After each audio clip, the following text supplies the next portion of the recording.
আজ থেকে ঠিক ১ মাস আগে শুরু হয়েছিল সত্যের অনুসন্ধান আর নির্ভীক সাংবাদিকতার এক নতুন পথ চলা। সেই অনুসন্ধানী সাংবাদিকতার সারথি পতাকানিউজ.com আজ ১ মাস পূর্ণ করল। এই পথ চলায় আমাদের পতাকা সারথি এবং প্রহরীরা নিরলস পরিশ্রম করেছেন, করে যাচ্ছেন এবং যাবেন।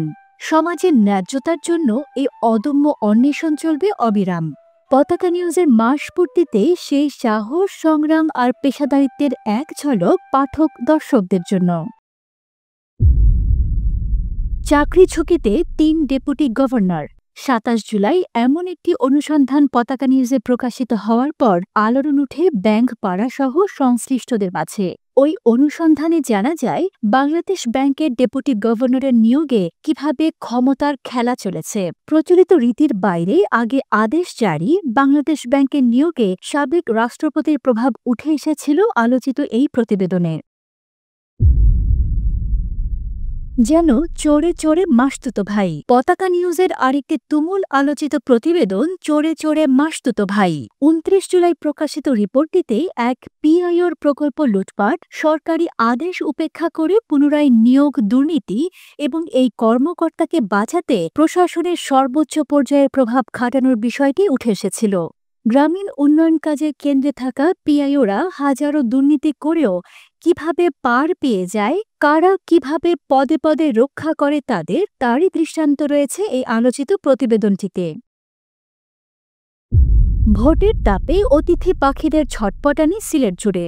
শীতকালে খাদ্য শিকারী অতিথি পাখিদের আমাদের দেশে আসার মতোই ভোট শিকারী দেশে আসা সিলেটের প্রবাসী প্রার্থীদের নিয়ে ভোটের তাপে অতিথি পাখিদের ঝটপটানি সিলেট জুড়ে শিরোনামে একটি অনুসন্ধানী প্রতিবেদন প্রকাশ পেয়েছিল গত ৩১ জুলাই। আসছে জাতীয় নির্বাচনকে কেন্দ্র করে সিলেটে প্রবাসী নেতাদের কলকাকলি আর ঝটপটানি, রাজনৈতিক চাপ, হঠাৎ নেতা হতে যাওয়া এসব প্রবাসীদের সম্পর্কে এলাকার জনগণের বিষয়ে দৃষ্টিভঙ্গি উঠে এসেছিল এই প্রতিবেদনে। রাজনীতির বাতাসে নির্বাচনের আলাপ ভাষার সঙ্গে সঙ্গেই এই ধরনের একটি প্রতিবেদন সিলেট সহ সাংবাদিক মহলে বেশ প্রশংসিত হয়েছিল। রাষ্ট্র নয়, সহায় যাদের ২ হাত।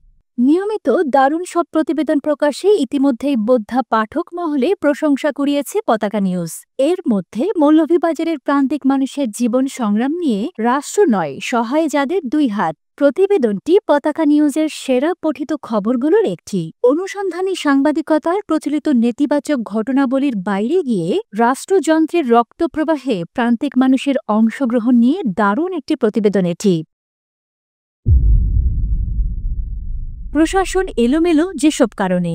অন্তর্বর্তী সরকারের যাত্রা শুরুর পর সবচেয়ে জটিল পরিস্থিতি সৃষ্টি হয় রাষ্ট্রের অতি গুরুত্বপূর্ণ খাত প্রশাসনে। অনেক চড়াই উতরাই, ভাঙা গড়া রদবদলের পরও কাজ চালানোর মতো একটা কাঠামোয় দাঁড়ানোর চেষ্টা প্রশাসনের। আর প্রশাসনের অন্দরের এই টানাপোড়েনের জায়গাতেই অনুসন্ধানের বাতি জ্বালিয়ে সত্যটা দেখা এবং দেখানোর চেষ্টা করেছে পতাকা নিউজ।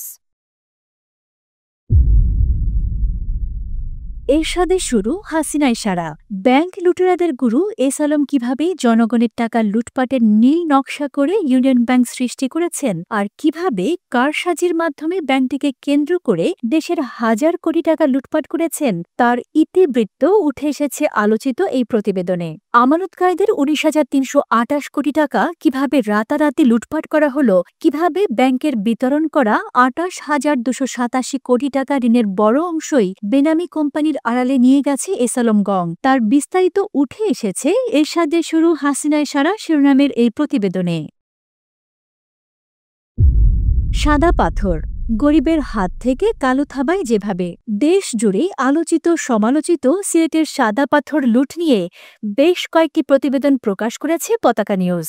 এর মধ্যে সবচেয়ে আলোচিত সাদা পাথর, গরিবের হাত থেকে কালো থাবায় যেভাবে। উত্তাল ছাত্র জনতা যখন দেশে অভ্যুত্থান ঘটাচ্ছিল, লুটেরারা তখন পাথর লুট করছিল। সুযোগ সন্ধানী লুটেরাদের অসভ্যতার এই নতুন ধারা নিয়ে বিশদ এই প্রতিবেদনটি পাঠক মহলে বেশ সাড়া ফেলেছিল।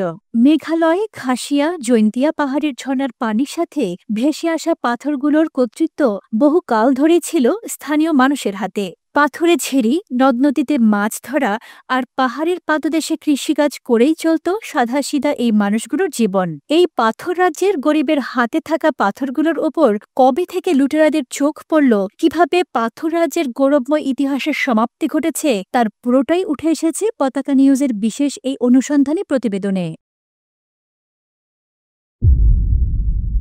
তড়িৎবেগে পাথর লুটের অজানা অধ্যায়।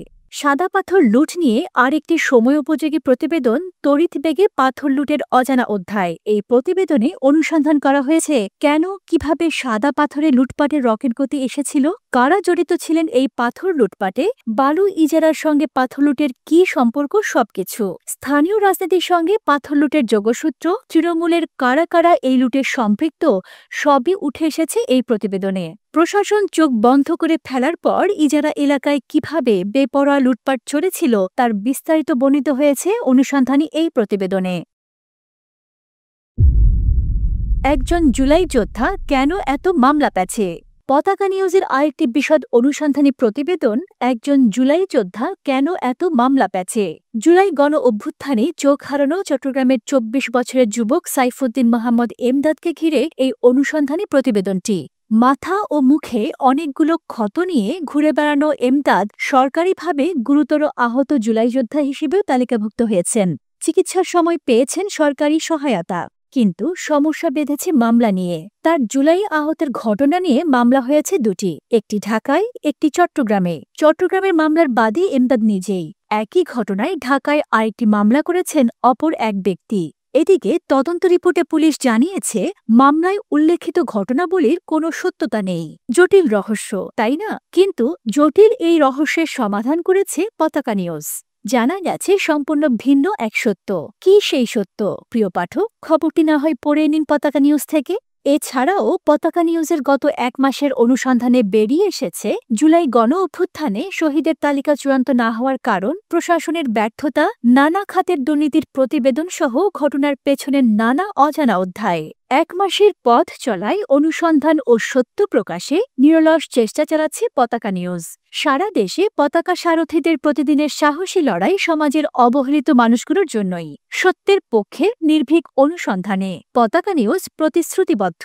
সত্য খবর অনুসন্ধানে অবিরাম লড়াই প্রমাণ করেছে হাজারো খবর প্রাপ্তির ঠিকানার ভিড়ে গতানুগতিক হয়ে টিকে থাকতে আসেনি পতাকা নিউজ, বরং নিরবিচ্ছিন্ন লড়ে নিজের একটি স্বতন্ত্র অবস্থান গড়তে পতাকা নিউজ বদ্ধপরিকর।